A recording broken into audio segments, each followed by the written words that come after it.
田小婷，出来，出来！你再不出来，我就走了。哎，别！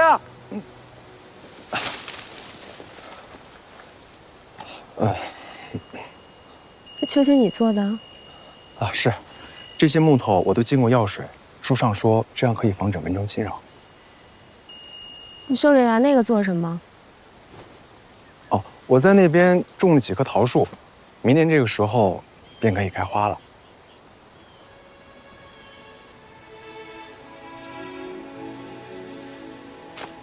你可知为何我每月今日要来这里？初八是以前商队回家的日子，在这里你能看见你阿爷来时的路。你和你阿娘总会在这里等他。后来，你便一个人在这里缅怀他们两个。这秋千上的铃铛，是你父亲的朋友送给我的，是他们当时商队的马铃。我想让你在思念他们两个的时候，也能舒服自在些。以后回想起这个地方，会有更多、更美好的回忆。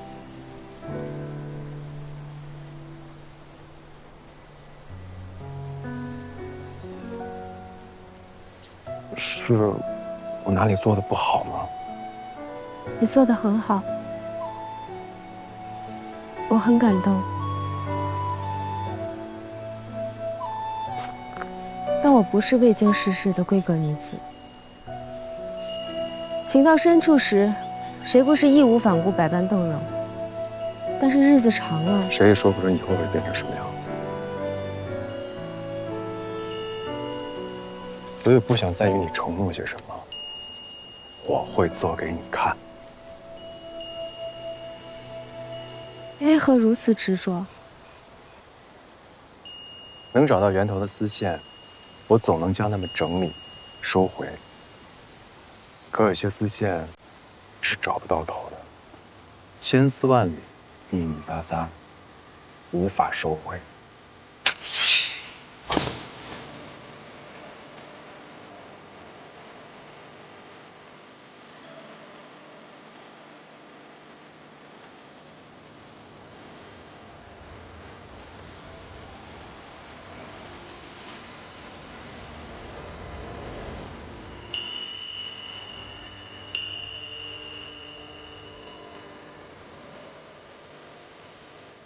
找不到源头就给它剪掉。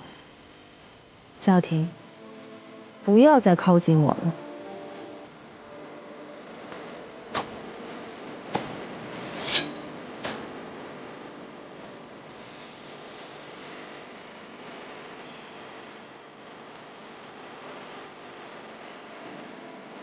这个可以防止蚊虫侵扰。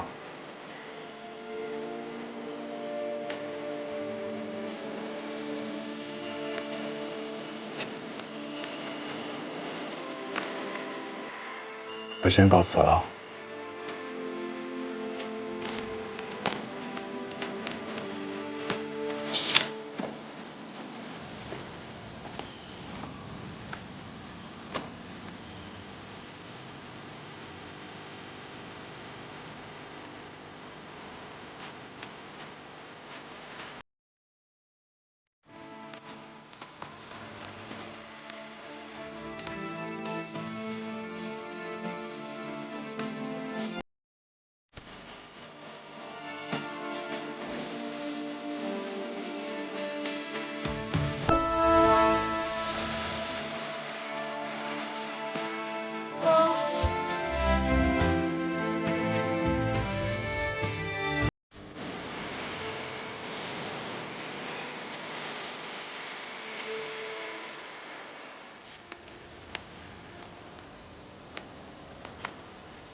下一条，蜀锦之功，卯时作，酉时收，按月给付。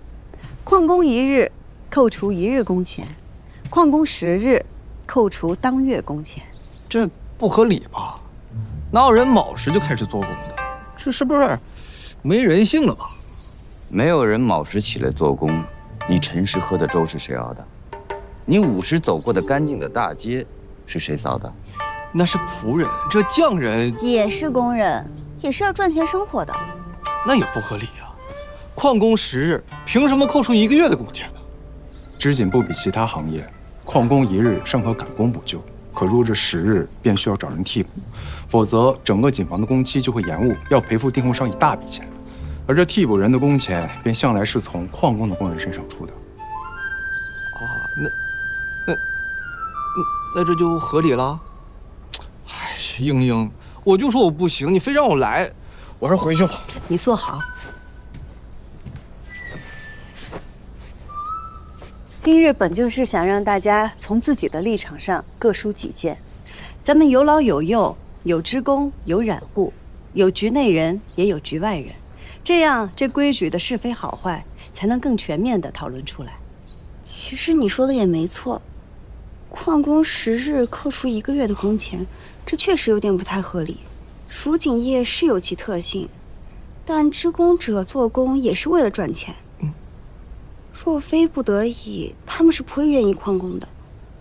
若是因病因伤不得已旷工，还要扣除1整个月的工钱，那岂不是雪上加霜？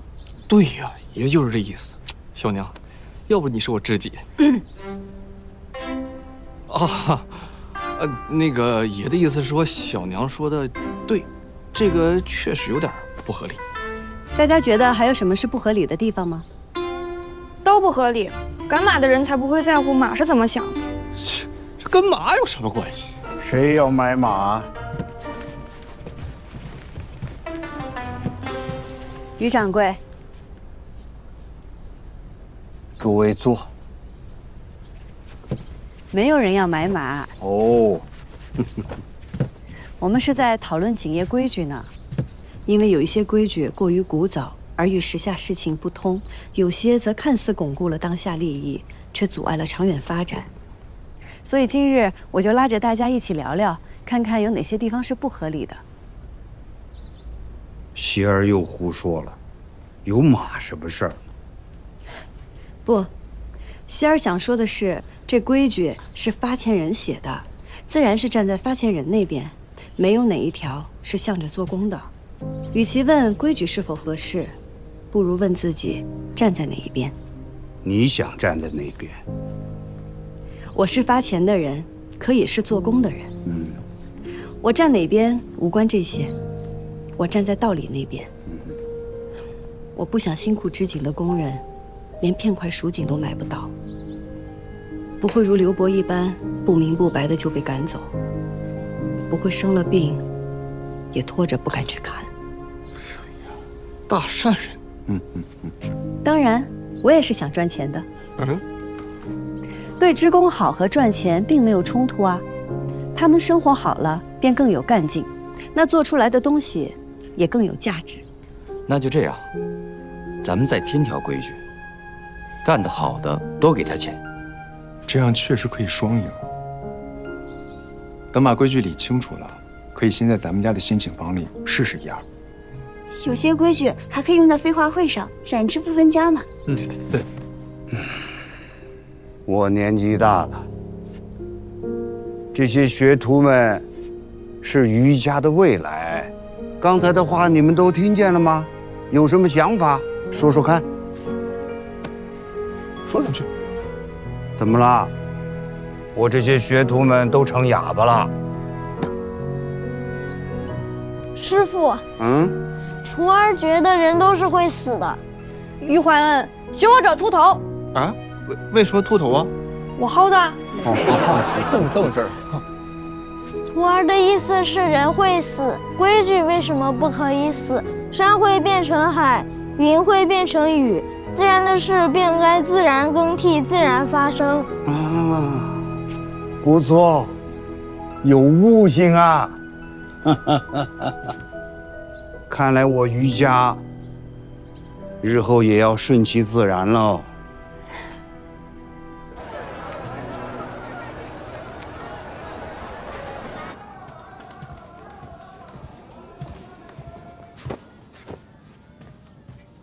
锦绣跟我说，阿佳向来喜欢清淡的食物，我就照着您的喜好点了几个菜。费心了。你阿娘近日如何？身体康健了吗？多谢您惦念，阿娘一切安好。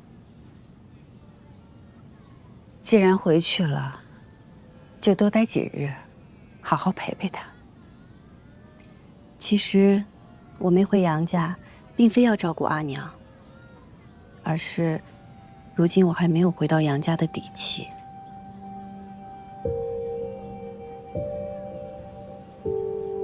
你们先下去吧。是。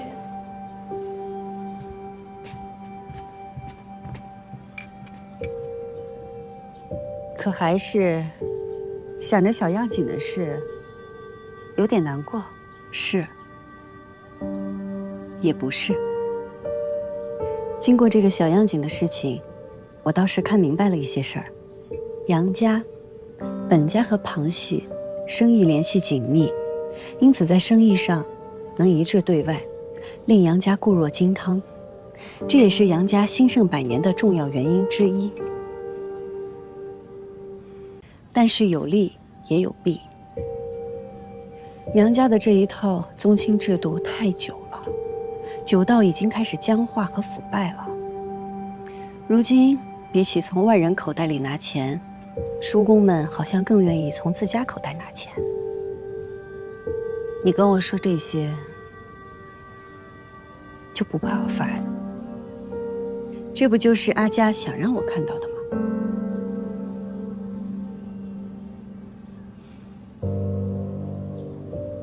你什么时候发现的？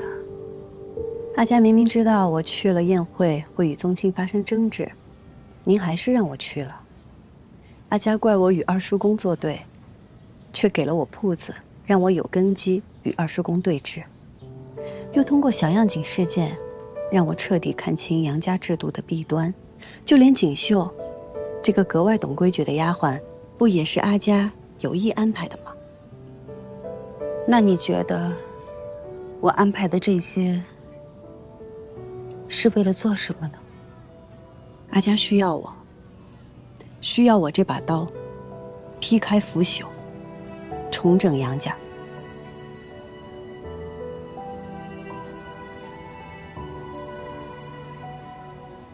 你既然约我，定是有了法子。想要改变杨家，首先得看明白，困住杨家的究竟是什么。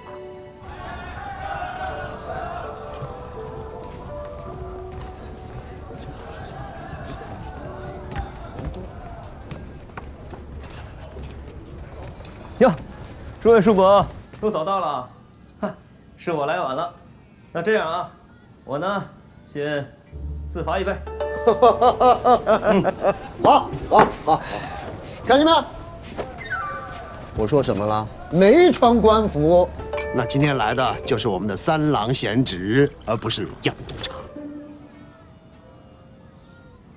三郎啊，你多年在外啊，都忘了规矩，你怎么派人查起我们自己杨家的账来了？但是，各位叔伯，念你多年在外，不和你计较了，就不开祠堂问你的罪了。咱们今天在这饭桌上把话说开了就行。不是啊，我查账坏了杨家的哪条规矩了？杨家家规第34条，禁同室操戈，禁内外不分，禁足一时一起而损长远利益。杨家家规第41条，杨家各商铺所有货品、人员、账目等都由长事统管，经彼此私相授受，查探机密。五叔，您记性是真好，但我是一句也没听懂。哎，要不二叔，您帮我解解惑。杨静兰，你不要揣着明白装糊涂。今天各位叔伯把你请到这儿来，是给你面子。你要不要这个面子，我们回去开祠堂。我要问问我的好大哥、好长嫂，我看他们怎么惩罚你这个吃里扒外的不孝子。我让他们来教教你什么叫做杨家的规矩。宗亲并不可怕，但棘手的是他们手中的那把刀——杨家的规矩。所以，想要改变杨家最好的办法，首先便是要建立新的规章制度，将权力交还给合适合理的规矩，而不是辈分和血脉亲疏。既然诸位叔伯已经把话说到这份上了，我也给大家交个底。查账，就是我有私心，是太子想要私下买些蜀锦，东宫买东西，即便是私下，也要把来路查得清清楚楚。我恰好在一周，太子就把这把关的事儿交给我这个督察了。我该选择谁家呢？贤侄，你若真有此心，何不直说呢？我怎么直说呀？我怎么说？我难道说啊，我是杨家人，您就买杨家锦就好了？这不合适。这本来呢，借口我都想好了。表面上跟太子说，我与杨家不睦，查账是我为了泄私愤。可是这么一查，大家都没问题，锦也不错。那我举贤不避亲，自然就推荐杨家锦吧。既然如此，那你就继续这么办吧。不行啊，杨家有规矩，我没资格查呀。贤侄啊，这太子也不知道杨家的规矩啊。史一叔，史一叔啊，您呢是没做过官，自然就不了解。这东西啊，它是要复审的，到时候长安派人下来一核对，知道杨家有这么一个规矩，他就会问了啊。说，你说你查了杨家的铺子，杨家的规矩让你查吗？是你谎报了，根本没有查呀？还是说杨家的规矩改了？贤侄，只要规矩改了，他就……嗨，开个玩笑，杨家的规矩怎么可能会改？你要是确定太子一定会买杨家锦，只要各家真没问题。好，老五，你什么意思呀？各位，我觉得既然三郎啊是为杨家好，那咱们呢也得为杨家的脸面尽把力。我提议啊，咱们在这个41条后面再补充一句：若彼此探查，对杨家大有裨益，则可酌情商议。你们觉得如何？不可，那是老祖宗传下来的规矩，不能改。我说，我怎么记得好像杨家有一条规矩是大概的意思啊，是说，若意见不一致时，少数服从多数。啊，对，有这么一条啊。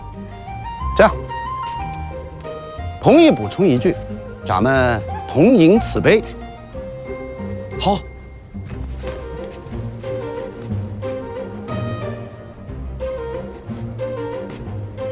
二叔，二哥，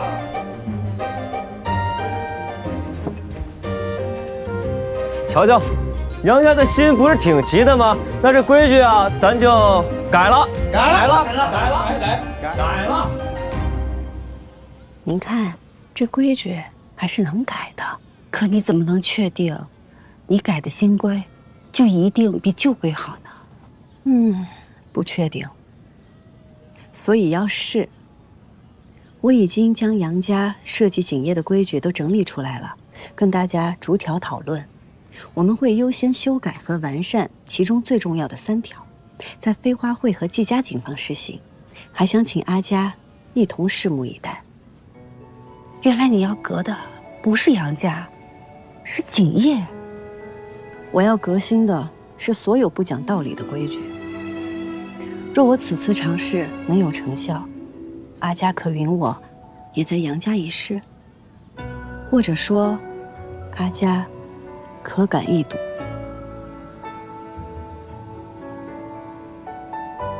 锦心，夫人，拿酒来。我要与我的生意伙伴好好喝上一杯。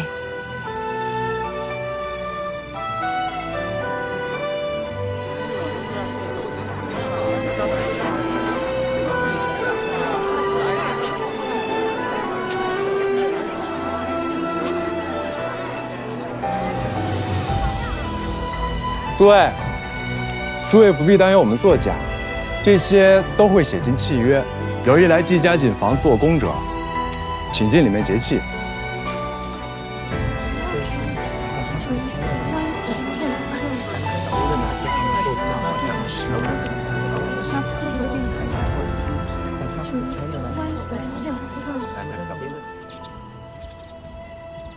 最近都在讨论你的新规啊，说要教训你。可是都没有人来啊。他们在等。我季莺莺在他们眼中向来是离经叛道，但唯利是图。有些人就是在等着看这东西到底有没有好处。若是有好处，他们早晚也会用。对于商人而言，利益永远是第一位的。而还有些人嘛，估计是在等着杨家宗亲教训我。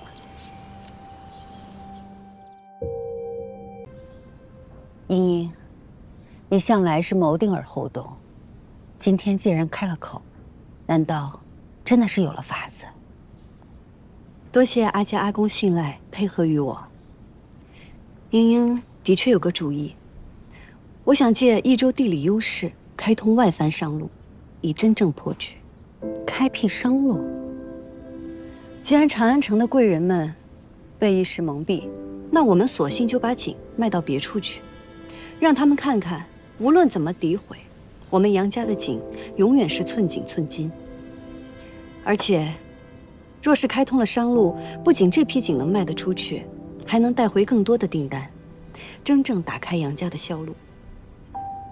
外邦之人一时喜欢蜀锦不假，但如今能够做的外藩生意，都已经被瓜分了呀。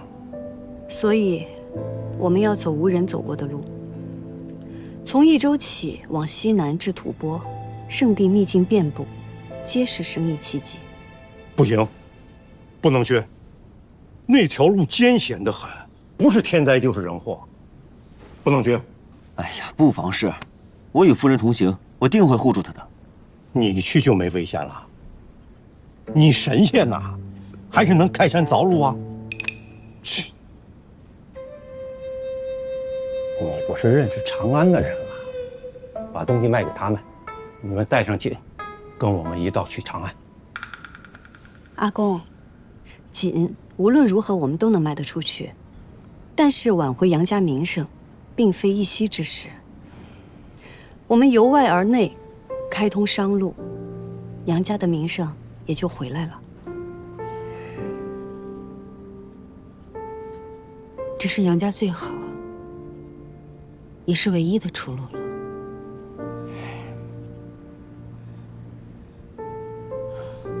行与不行，都要一试。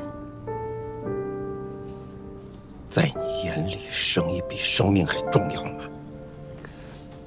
因为我别无所长，只有做好生意，才能护着我在意的人，让他们长命无忧。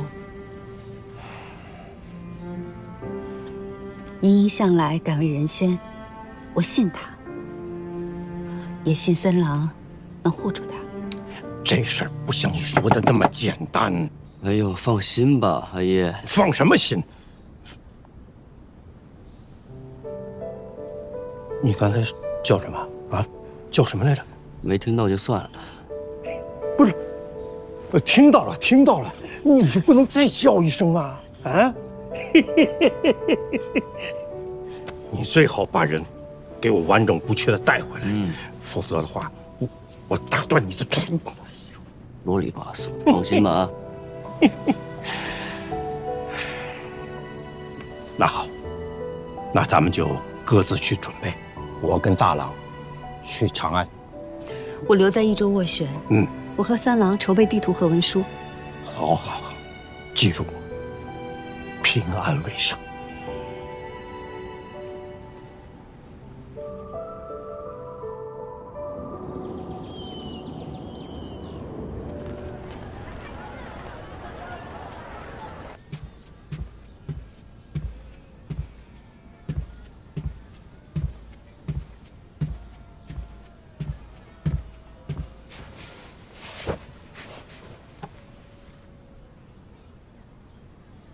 怎么累成这样？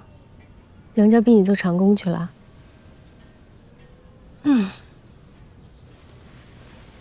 呦，还不是为了打听商路。我这几日嘴皮都快磨破了，腿也快废了。打听商路？你要去哪儿啊？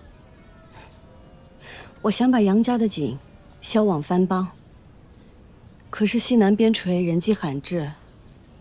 绘制详细的地图就更少见了。我找了好几日，最详细的便是这张了。哎，你看，从益州出发，沿着官道前行，穿过这片密林，再往前走，这儿就没路了。我问遍了商队，也没有人能说出到底应该怎么样才能继续往前走。先不说往前，这片密林，道路险峻，遍布沼泽，难走得很。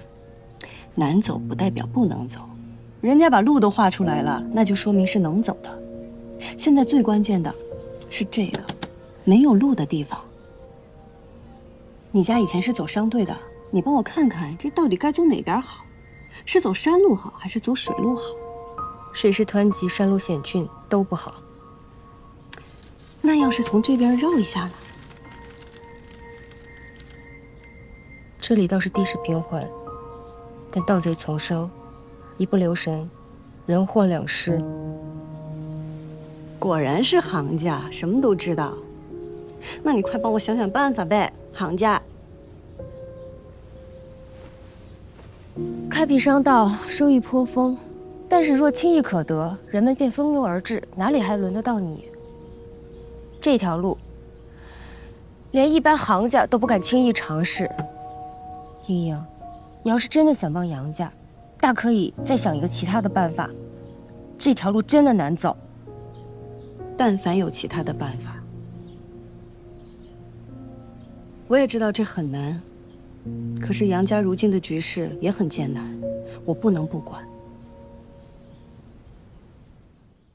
母亲也答应我尝试，现在就差一条能走的路了。走不得。我都跟你说走不得，走不得，你这个人怎么不听劝呢？这条路多少老手都走不通，你怎么以为自己就走得通？你以为自己是张骞吗？那就算张骞他们一行人走了多少年，死了多少人，你不是不知道。玉玉，你怎么还说急了呢？我只是想告诉你，这条路真的很危险。我知道它很危险。但我们世上的新路不都是这么走出来的吗？这条路不一样。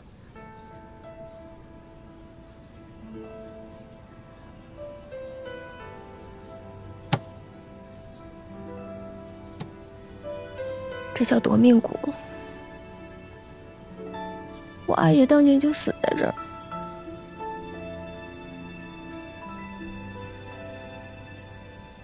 他跟你一样雄心壮志。想要给商队开出一条新路来，但结果呢？我和我阿娘再也没有等到他从这条路走出来。阿月，其他的路走错了都能回头，但生死之路一旦踏错，再无转圜。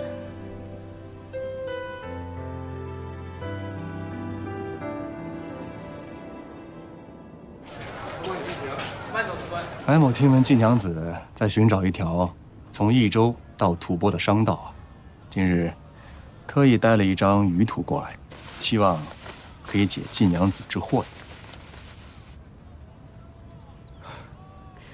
为为什么我做什么生意，白郎君都能主动送上门来？不知白郎君是我的贵人，还是什么？还是另有所图啊？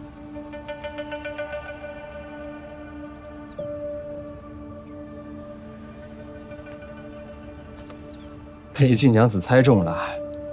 今日白某前来，确实另有所图。白某想与季娘子同行。这开通新商路，危险万分。白郎君千金之躯，却要涉险，图什么？其实也没什么，无非就是名利二字。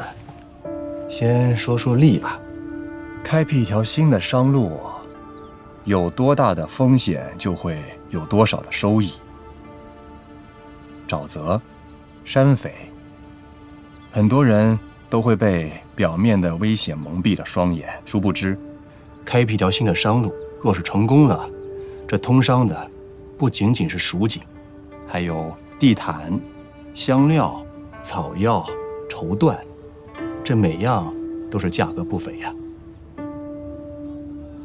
再说说名吧，作为开路之人，我的名字老百姓会口口相传，我也会载入史册，永垂千古。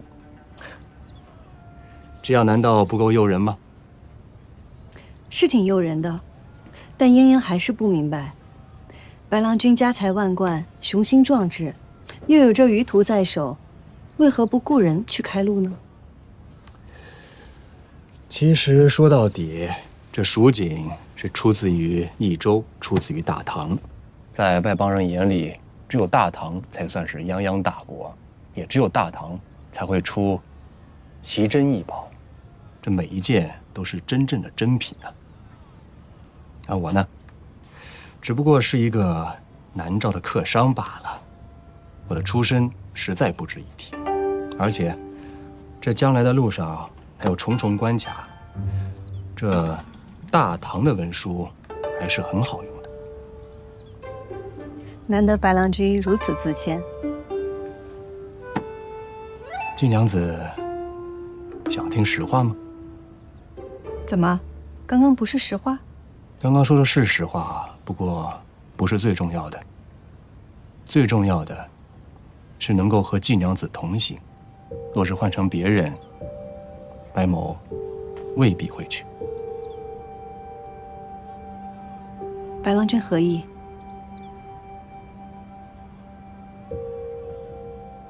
白某的意思是，季娘子可以给白某惊喜，而白某喜欢惊喜。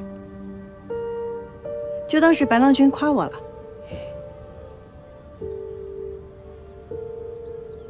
这地图并不完整。